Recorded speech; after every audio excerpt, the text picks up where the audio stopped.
Well, hey all, welcome to episode 20 of the Gundam Explained podcast. I am your host, Adam Blue, where every week I talk about Gundam because it is fun to do. A few interesting things happened this past week, and a lot of it related to video games. Luckily, within our community over on Discord, Santo Bell was talking with me about Gundam Breaker and UC Engage, which is Japan only right now, like in a beta. And really anything video games I'm interested in, especially Gundam. He got me he helped me figure out how to get into the Singapore store to get the sale they had for Gundam Breaker to play on PS5, and then the APK for UC Engage. So I'm going to talk a little bit about that here in a second, because the UC Engage is the production value on it's the best I've seen in a mobile game ever. But yeah, before I get started, if you're watching the YouTube version, please subscribe, like if you haven't. This is a podcast that's available on all the podcast platforms like Spotify, Apple Music, and all that. If there's any platform that this isn't on that you would like to see it on or listen to it on, just let me know. Just throw a comment on the video. Send an email to GundamExplain@gmail.com, or join our Discord. There's a link in the description for the Discord, which I'll show some posts people have made here recently on Discord of some interesting stuff. So, to get into it, anything cool Gundam related I got recently? Not really. I haven't really been, is it true? I haven't really bought anything Gundam related recently. The holidays are coming, so that's kind of reserved for Christmas presents. I did get something, and I'm not sure if I should be doing this right now, but I probably will. You know what? It's right here. I got this package, and I'm pretty sure, I could be wrong, but I'm pretty sure it's from our boy Robert. He got me the Moon Gundam. I saw the box, didn't know what it was from. I opened it, and I remembered him mentioning that to me. So I'm actually going to save this build for a stream, some like Christmas stream. Or something like that, because I also want to show off the fan art he's sent me. He sent me some really cool, and when I say fan art, I mean art that he has actually created based on a lot of his own ideas, actually. And they're really, really cool. They're anime inspired, sci-fi inspired, and I've shown a little bit before. I just haven't really put the time to share some of it recently, but I really want to do that soon. It's really cool stuff, so it'll be like a little mini Robert stream or something. Yeah, so I just got to find the time to do that. It's always hard. Even right now when I'm recording this, it was kind of at the last minute. A busy day at work, and then I got a new desk to set up because I needed to start using, standing position for when I'm working and not just sitting, because I started hurting my back quite a bit. So I'm actually using that right now, and you know what? It's kind of shaky, the camera, for those that are watching it. So I got to figure out if I'm going to mount the camera somewhere else so it's not shaking the whole time. And I did get a new lens, and so it's not auto focus, so I had to actually set it to a certain spot. I'll check it out when I'm done here to see what it looks like. And then, strangely enough, I was having mic issues. One day my mic wouldn't work. I was actually recording, and let me grab it real quick. I was actually recording a video on my other channel. I have this other channel that I've had forever, and I haven't really messed with it. It's more gaming related, but I got this... I got to have it right in because it's a mirror focus, right in the right proximity. Anyway, Master Chief, Halo Infinite came out, so that's been fun. I did a little review on it, and that's up on that channel. Maybe I'll link to it or not. I don't know, but anyways, my mic stopped working when I was about to record, and I'm even still having some mic issues, but it seems to be fine now. It has something to do with the gain or the, there's a term for it when you're input, I guess input gain. I don't know. Something was going on, either hardware or software. I don't know. That's something for another time. But yeah, let's get into Gundam, actually. Why don't we do that? First of all, let's switch to the other thing here. And okay, I got to make sure I'm in frame, don't I? And you know what? Because of the distance, I have to put on my reading glasses here. Let me actually move the window. Okay, so, that'll be something I'll get to here later. I wanted to start with my videos I put up recently. So since the last podcast, I have the video up for the GPO-2A, the Robot Spirit. So check that out. And I actually forgot to add in the part where it's using that clashing effect part. So in and actually, I wonder if can I get it with community here? Yeah. Okay, here we go. Cool. So since I've hit 500 subscribers, I've been able to use this community tab. And so whenever I do my reviews of figures or Gunpla, I will then, I like to take pictures. That's something I used to do a lot more. And I'll actually post them in this community area for people to see. I showing some of my setup here. But yeah, here's the clashing effect part used with the GPO1 and the GPO2A. And, something I didn't mention is that it actually broke. There's like two tabs or 2 points that will stick into the other one. There's got to be a way to describe that. Anyway, one of them just broke off. These things break, but it can still work and you can't really even tell. So I did some cool shots there if you want to check that out. I really like that one, how he's like holding the beam saber as it's coming out and the other one's ignited. Yeah, that is really cool. So, yeah, let me head back to where I was. So then I looked at episode 3 of 0080, War in the Pocket, which that series is so good. It's so fun to revisit it for this. I can't wait to get to more of the real Christmas-centric episodes.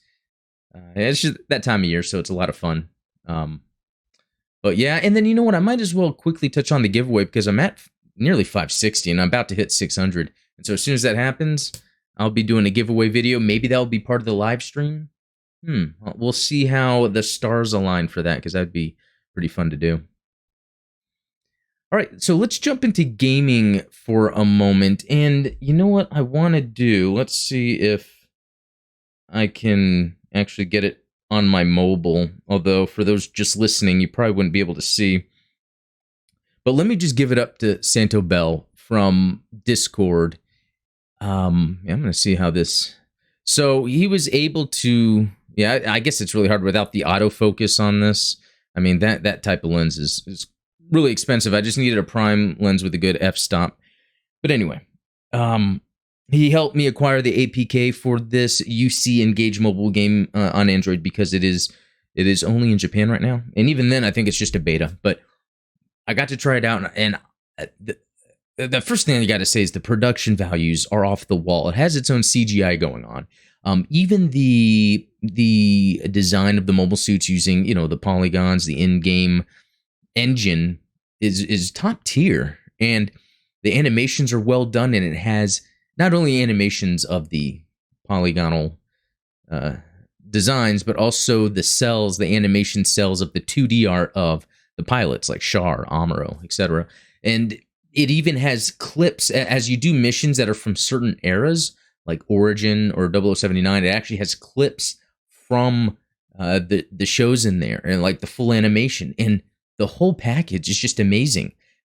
That alone gets me interested in playing it, and actually even playing the game, which I'm not too sure how I'm playing it or even doing it right. There's been a lot of Japanese. It's really just mainly Japanese text, so I'll take a screenshot. Then I'll open up, in my Samsung phone, there's the lens, and then I can do translate, and it kind of helps me navigate. I don't want to accidentally buy something or decline something that I need. So I've been doing a couple matches, and it's pretty cool how it's set up, even though I don't seem to be controlling it. Now, I heard it's auto, but I heard there's also a way to control it, so I want to figure that out, but it might be early enough where there's not a lot of that. But the graphics are just incredible, where it's kind of like this bird's eye / isometric view of seeing the mobile suits on the ground kind of engaging in combat with each other. I love that it's all UC. It all seems very cohesive, and it looks really good. And yeah, I gotta say, this is probably the coolest mobile game I've ever played. And when I say that, it's it's because it looks like the production value, they put the budget in that production value, and it looks really good. And I don't know long term how it will be when it comes to, you log in and there's like 3 different daily things you get, and then there's upgrade this, upgrade that, go here, do that, that type of thing where you're not playing as much as you're navigating the parts area. We'll see as it goes, but so far just the visuals and the way it looks, it's cool. And so I guess if you want help getting access to it or talking about it, join the Discord. I have a video game section there, and we just talk games. And, speaking of video games, I probably will here for a few minutes now, but there's also the Gundam Breaker. So I've played a new Gundam Breaker. It didn't really do anything for me. And then I heard, and I think it was from Santo Bell, that Gundam Breaker is, or that new cartoon, that Battlelog that's been on, or the cartoon anime, that a Battlelog that's been on the Gundam Info is based on Gundam Breaker, which must have come out a few years ago on PS4. I think it was Vita and then PS4, and it can be played on PS5. And he helped me get it really cheap on the Singapore PSN store, but wow, the visuals on it, it's like the best looking Gundam game I've seen. I mean, it's still a little more frantic and fast paced than I would prefer for a Gundam game. It reminds me of like Dynasty Warriors. Not even though there is a Gundam Dynasty Wars, I think this really more reminds me of Dynasty Warriors, and that it's kind of just frenetic, like fast paced combat. It seems like you can just mash buttons to win, but from what I understand, from what Senator Bell was telling me, is later on it gets a little harder. It really requires you to use a lot more of your skill set, because there is kind of a boost button that allows you to boost away and dodge, and there's a guard button. So I'm really interested in hopefully the mechanics kind of open up where you do a lot of blocking and dodging and then attacking. Because at the end of the day, GBO2, Gundam Battle Operation 2, and Code Fairy, they have the type of gameplay I want out of a Gundam game. Almost, it's like it's more of that slower, deliberate paced combat. So, anyway, Gundam Breaker seems worth it. If anyone else has played it, let me know in the comments. Let me know what you think, or jump in the Discord and let's talk about it in the video game channel, because I'd like to talk more about that. So, video games some more, just real quick.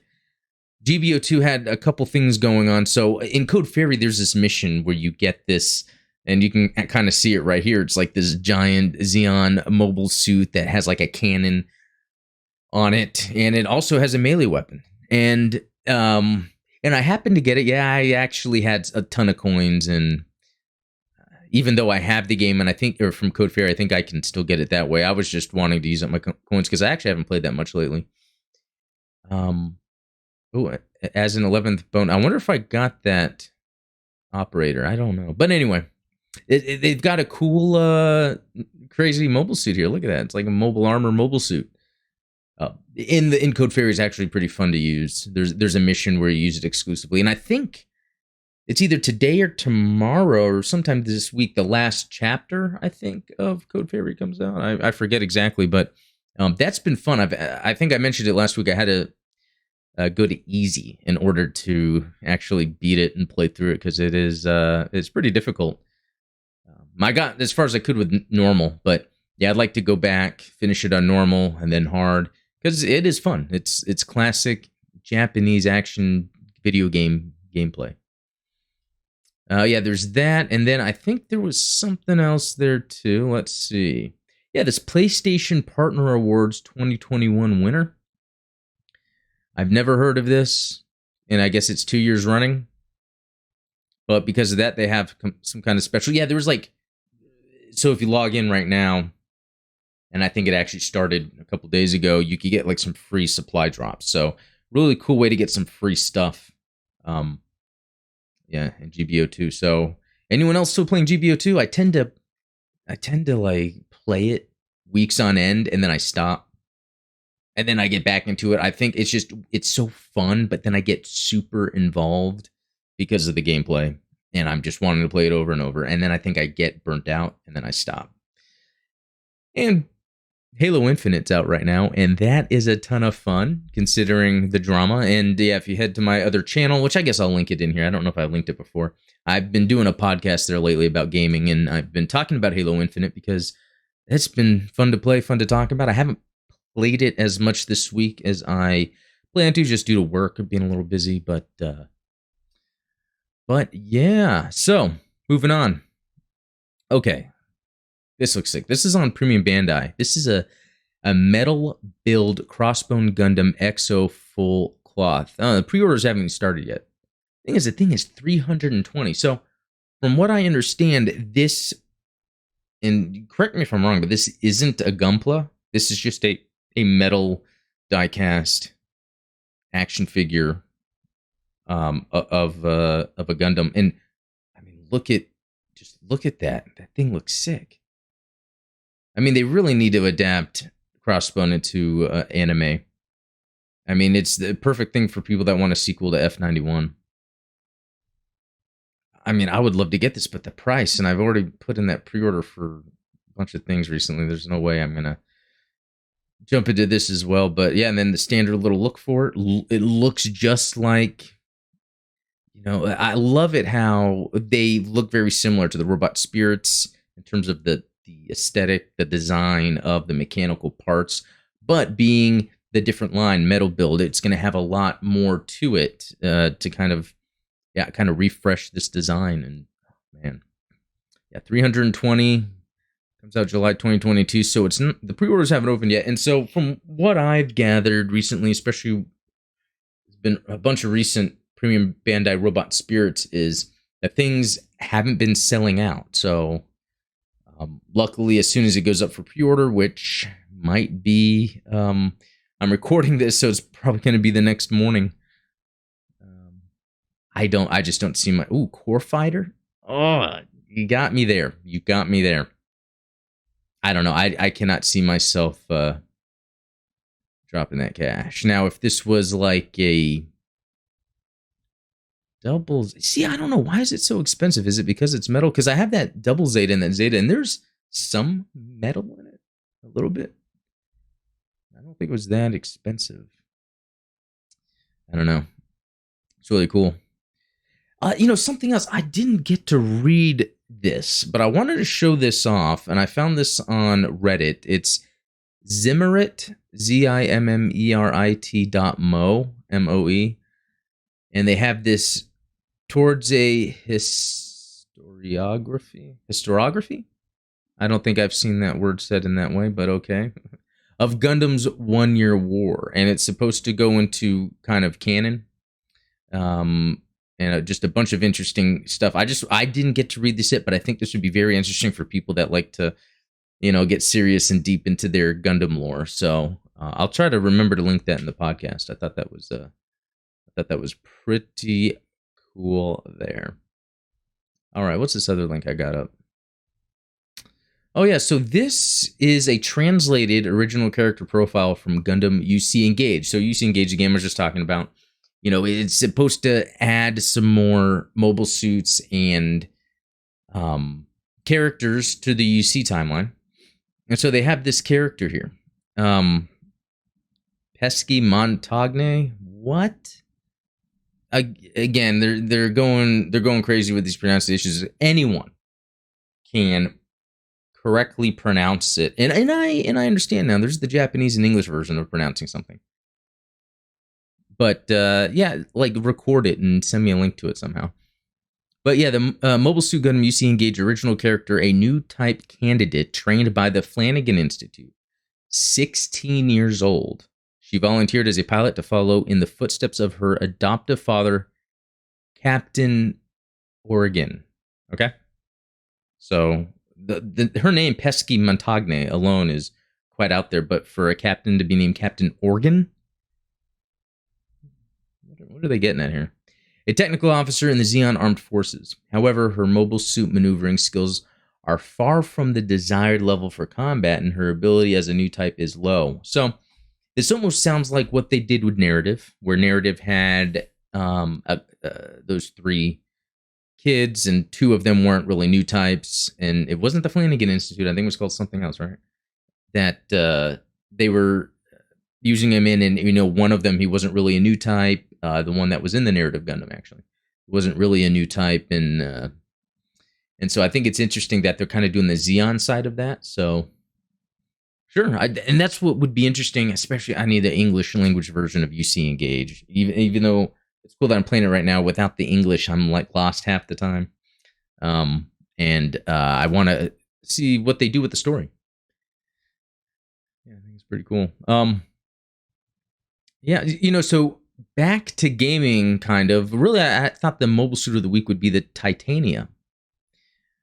And this is what's in Code Fairy. So let's jump into this. The Titania is a close combat mobile suit featured in Mobile Suit Gundam Battle Operation Code Fairy. It is piloted by Alma Sterner. And if you don't know Alma Sterner, this is what she looks like. She's like the uppity, bubbly Zeon soldier that's about to murder a bunch of Earth Federation forces. By the way, I don't even know what Boyd's is. These cups were like super cheap. So, oh, something popped up on the side here. But anyway, yeah, let's head back. Okay, technology and combat character. So let's look at it real quick. So it's got a lot of the Zeon aesthetic to it. You know, you got like Ifrit, a lot of that. Even Camphor. Oh, developed from the MS-18 Camphor. Okay, that's in line with me reviewing 0080 right now. So, and the manufacturer is the Noisy Fairy Squadron Zeonic, or Noisy Fairy Squadron and Zeonic. Yeah, I guess that's two separate things. And that's cool because this takes place during that earlier part in the 1 Year War, so that like it's before Zeonic was like consolidated or whatever you call that into Anaheim Electronics. Okay, so and then was there a rear? Did I look at that? Yeah. So it has those really cool things. There's names for those, and it's probably lower on the list down here. But I have this where is it? And it was in 0080. There was that Jaeger type, Jaeger, I think you would call it, that came with those boosters. There's fuel boosters, but technology and common characteristics. Okay, upon reviewing the newly received frame of the MS-18E Camphor, Noisy Fairy determined it's designed to be too dedicated to damaging hit-and-run maneuvers. In order to make the MS last to be more suitable for the fire team's leader, more armor was added. This armor was made largely from scratch or pre-existing armor in Noisy Fairy's possession. To compensate for this increase in weight, additional thruster tanks were added. Okay, those are thruster tanks. The thrusters on the suit's back emit a blue flame comparable in shape to Fairy's wings. Okay, and so that, you know, that's something to keep in mind here with the Code Fairy custom suits, is they tend to have this, like, you know, purple, pink to them. And then I guess, yeah, Fairy wings. Interesting. Okay, armaments. Beam Saber. The Beam Saber is a small device held in the mobile suit's hands when deployed and is powered by a rechargeable energy capacitor. It emits high-energy Minovsky particles to form a blade-shaped eye field via manipulation of electromagnetic fields, and then fills this eye field shell with superheated Minovsky particle plasma to produce an effective cutting blade. This equipment was developed from the engagement data with RX-78-2 Gundam. Titania has 2 Beam Sabers, one stored in each thigh.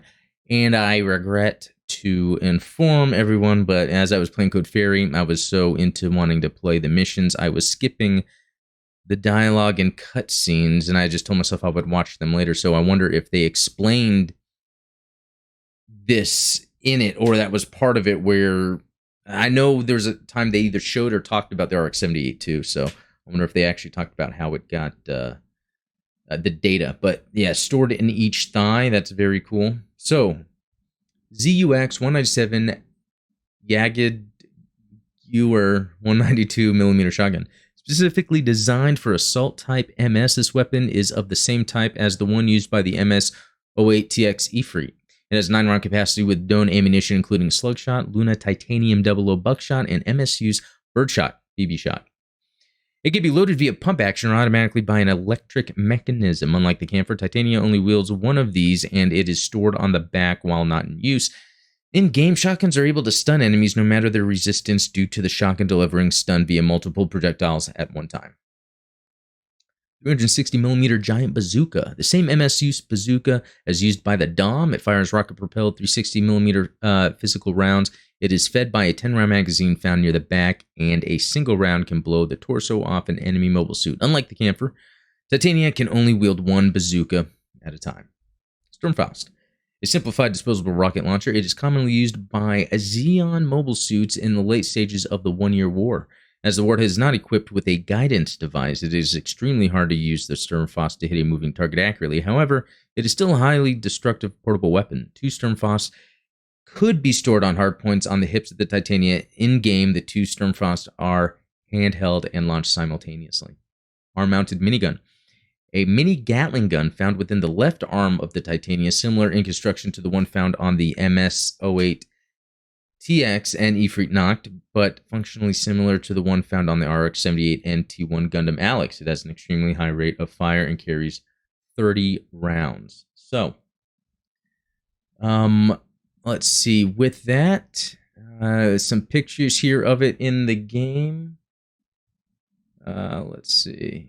And then, yeah, we already saw that. So, oh, I like that.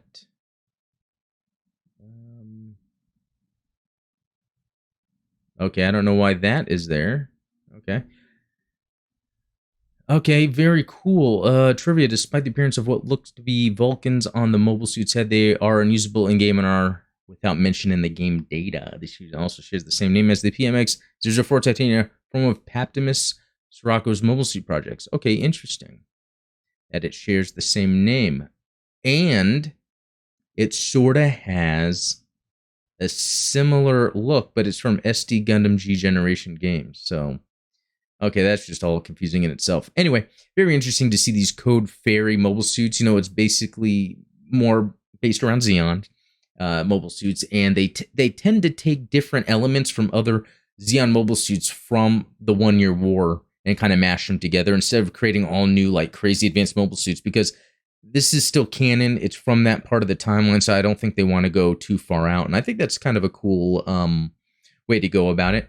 I mean, to me, it does seem kind of crazy that they would have a whole bunch of mobile suits that are like pink and purple, but at the same time, and it could be because the Noisy Fairy group, yeah, you know, they could probably, I guess they're able to hold their own and they have their own money and research to do whatever, so they make them the colors they want. Yeah, so very cool. So yeah, mobile suit of the week.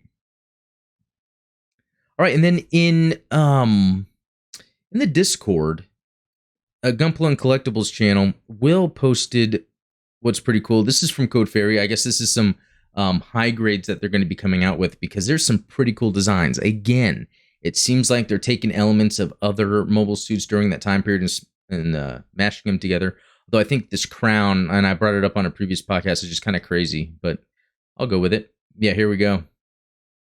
Check that out. Kind of crazy, but we'll go with it. And even this. And I guess you could see maybe, well, it's not, these are Federation. I was about to say Zeonic. But yeah, either Zeonic or Anaheim Electronics Federation near the end of the 1 Year War. They're throwing all money they can to do whatever. And then Uncle Tom got himself the, yeah, let me turn this way, the Gundam 00 Command Quant, or Quant. I don't really know how to say that, but very cool looking. Oh, I love the rockets on the shoulder. So there's, yeah, him with the built version. So yeah, very cool. Yeah, I tell you, if I come across something like that, yeah, I was at Target the other day, and what was really cool, there was someone that was already in that section. As I was walking up, he was an older gentleman too, and he was kind of looking through the high grades, and I could tell he was looking for, they just had the one that had like the US colors and some of the standard high grades you always see, but I bet he was looking for one of these Battlelog, the Gundam Breaker ones. So very cool. All right, let's look at some comments from some videos. So this is from the podcast episode 19, Santo Bell. Rigazy Custom, the only Gundam with an AK-47, what's not to love. The recent Battlelog had a nice selection of MS with some great UC and UC-themed suits. You mentioned Risk and how the show felt like something was at stake. I thought the same, which is good because the somewhat recent Build Divers was ill-received mostly on the issue that nothing was ultimately at risk until the very end, whereas the original Build Fighters, the physical model kits could be broken beyond repair. This Battlelog is, and I don't know if I'm even saying it right, I'm saying Battlelog, but it looks like it's Batlog, whatever, is based on the Breaker games, mostly Breaker 3 and Breaker Mobile, with returning characters from both of those games. The risk was the deletion of the game data, but it was made to feel dire than that. Word I don't typically use. It was pretty good for the type of show it was. Personally, the Breaker 3 characters' return makes me hopeful of a return to form for that title as well after the absolutely horrid new Gundam Breaker. I'd love to see a true Breaker 4 hit console and PC. Happy Turkey Day, Adam. and family from down under. Yeah, thanks, Santo Bell. And yeah, when it comes to the Gundam Breaker, yeah, I played New Gundam Breaker when I first got into Gundam, and I did not like that too much. But then when I played Gundam Breaker 3, I guess this latest one, yeah, I totally enjoyed it. I don't know what it was about it, but it yeah, it scratched an itch. That's for sure. Yeah, so thank you. Easy 8, actually, you kind of wrong. The badge, okay, and this is from 0080 War in the Pocket. The badge is of a Federation mobile suit pilot, and Miss Budinsky point out that Earth Federation has no mobile suits, and the badge is a fake. Later in the episode, the trio make fun of her and made her eat her words as a know-it-all. You missed out to mention how Al was running through the streets past all the destruction, completely oblivious to it all. And yeah, there was a lot of destruction for sure, and with the way he's acting, it's like he's just excited about seeing mobile suits, and I guess being a part of the Cyclops team that he doesn't even really care. Yeah, good point. Latin XS, looking clean, Mr. G. Well, thank you. I think, yeah, I was posting the kind of that new setup I put together. And then from Robert, you seem to just be goofing with us right now. Robert with the Gundam jokes. I know you like those. Have you ever written a script of what you generally want to cover during a podcast? And I do. I have like a Word doc that is kind of like a set list, and I'll tend to put things I don't want to forget to mention, and then the things I found during the week. I actually have a folder, bookmarks folder right above here. I bet if I press that, you can see, yeah, does that show up? I can't even tell. I know I'm wasting a lot of time here doing this, but no, I don't know. It doesn't show up. Interesting. And it has like links I find during the week of things I want to talk about. And again, like last week, this week was pretty slow. I guess because of the holidays and everything, but yeah, there's always something to talk about. And then Casval Zem Daikun Shar. Oh yeah, I with Shar and all his names, I forgot his first name of his real name, but yeah. By the way, I should still be able to do the 4th next week. Just have to call my grandma. Herbert. Oh, okay, cool. Yeah. Hopefully I can join up. If not, I'll try to do that live stream so I can show off some of the artwork. All right. Okay, Tommaniac win. I can see some Gundam goodies behind the scene. Oh yeah, on that picture of that I have in the community tab of my setup. Yeah, there's my shelf that's like right over here has some of my Gundam stuff. Oh, okay, Guillaume Blauart. I am sorry that I have probably butchered your name. I apologize. I think you missed a Zaku 3 next to the Desert Gelgoog. One, thank you. I want to get that list right. And then would you consider going more in depth with the MSU listed instead of just reading the first paragraph of the wiki, perhaps talking about its equipment, what it was developed from, a renowned pilot of said mobile suit, something along those lines? I always thought that the Nemo 3 was another gun cannon detector, but with a different color scheme. It was surprised, but a welcome one. Yeah, you know what? I like, when I'm able to call out mobile suits. I think as I get better knowledge of the different mobile suits, I do want to make it where I am, and this is something I'll end up doing in the future too. I'll even re-review stuff I've already reviewed, but as I'm talking about certain shows and I call out a Gundam, I then want to be able to talk about who the pilot was, some interesting information about it, maybe the weapon system, who developed it, what it was developed from. So yeah, stay tuned. I do plan to do stuff like that. Rubber Duct, I think a RG Banshee would be cool, or a high-grade IBO kit. Also, congrats on the 500 subs. Nice to see more Gundam YouTube channels popping up. Thank you so much. Yeah, good luck on the giveaway. That will be coming up soon. So RG Banshee, high-grade IBO. Yeah, I think some of those could be definitely done. Yeah, if you win that would be pretty cool. Okay, Spartan A111. I honestly don't see how having 2 barely usable machine gun fingers consider it a heavy type. Yeah, and so that is another good point about some of these mobile suits. When I'm calling out what they are, it would be cool if I then kind of, would talk like, why is this a heavy type? And then kind of, get more into that and see, again, based on what it's developed from and into, etc. So yeah, thanks for that. Thanks for calling it out. And then Santo Bell, it looks like a bad guy MS. Not a fan of the head up behind the V-fin, but the binder thruster packs are awesome, and it's one imposing shield. Adam, it's not Canon Blue. Yeah, there's something with me in Canon, especially when I am. Oh, I didn't see this. It was good to lighten up the video and work well, especially with the MS under review. Okay, good. Thank you. Yeah, it's funny when I'm reviewing these things and I look at the articulation. It's like you want really good articulation, but sometimes it only needs to go so far because would this mobile suit really move in this way or not? So yeah, that's a whole other thing about it. But the canon thing, I am obsessed with things being canon. That's why I like that discussion of like Thunderbolts brought up her origin. It's like, well, part of it's canon and part of it's not. And I kind of like the consensus of as a whole, it fits in the timeline. Maybe there's some pieces that don't generally meet up, but I think someone brought this up before. It's kind of like history. It's kind of like how sometimes when we look back at our history, some stories are told a little differently, but the main thing still happened. It's like recounting events. So yeah, very cool. Robert, sorry I'm late doing this, Adam, but at least I got the sixth. Come on, Robert. No, I'm joking. No, that's cool. Thanks, man. It's cool that I'm even getting 6 likes on a video, so thank you. By the way, I meant your new moon will be coming between the 3rd and the 9th, so look forward to it. So, Robert, that was you with that moon Gundam, and thank you. I'll have a special stream. We'll kind of go. I'll build it, show off your artwork. Yeah, that'll be a good time. Just answer some. We can all hang out and really just talk about Gundam, answer some questions, and I kind of want to do it where without triggering the copyright system. Have it where like my tablet is like playing Char's Counterattack or something in the background, so we can kind of just like chill, watch, talk about Gundam. Let's see. Also, what time period? Oh, the live stream. Yeah, as soon as we figure it out, I will let you know. Sure, there's jokes this Saturday. Yep. Those Gundam themed dad jokes. There's something there. That's its own thing. Speaking of that, so ZZ Top, that's a band, right? That's a band I never got into, and I think my mom liked them or something. But it's when I got into Double Zeta Gundam, there is the ZZ Top core, the top part. They call it the ZZ Top. And so I want to they have an album that looks like a car in space.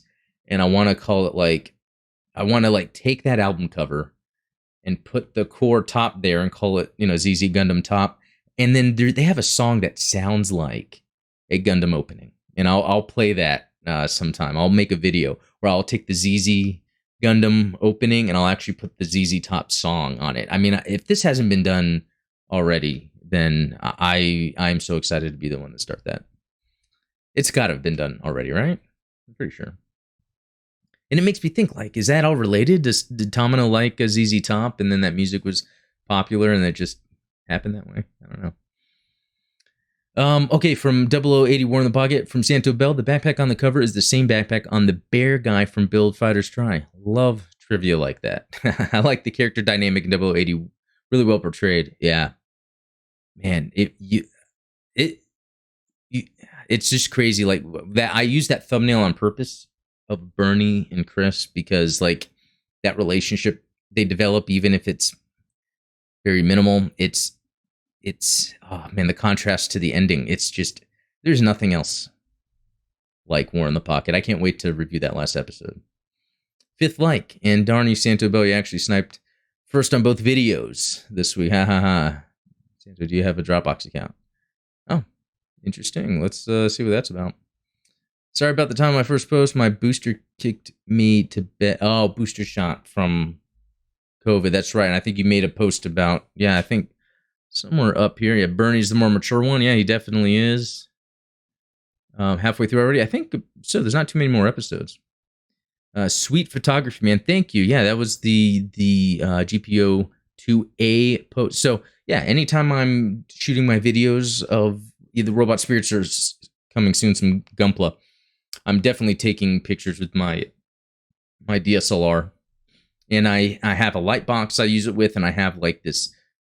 I use it in my videos for some reason, and in the pictures is this pink. What if I can show it off here? It's pink light. I wonder if I should have it a certain way. Yeah, I think it would look cool if I kind of had it more in the back to kind of highlight. I don't know. I was into photography at one point, so that's kind of like a thing I think about. But um, might need a while more to recoup from the boost. You're still feeling it might miserably. That's too bad. But yeah, get better. Yeah, I know with COVID and all that, the new Transformer sounding variant that's out there, everyone's got to be careful. But that's funny because originally, and someone made a joke about it in the Discord. It was called like the new variant or new NU, like the new Gundam, and then they called it Omicron, which sounds like a Decepticon, some sort of Transformer. So I guess they're sticking with those interesting names. But yeah, very cool. Thanks for all the comments. Always, they're always appreciated. But anyway, yes. So yeah, thanks for watching. That was episode 20 of the Gundam Explained podcast. Yeah, be sure to join the Discord. Or even just throw in some comments. I like to read them on there, but we can get into some deep Gundam discussion. It's always fun to do. And yeah, I can't wait to. I have a video coming out shortly of another Robot Spirits that I've reviewed, and we'll be continuing 0080 more in the pocket. So be sure to subscribe and check out the video for the giveaway. And yeah, I guess that's it. So thanks for watching. We'll talk later. See you.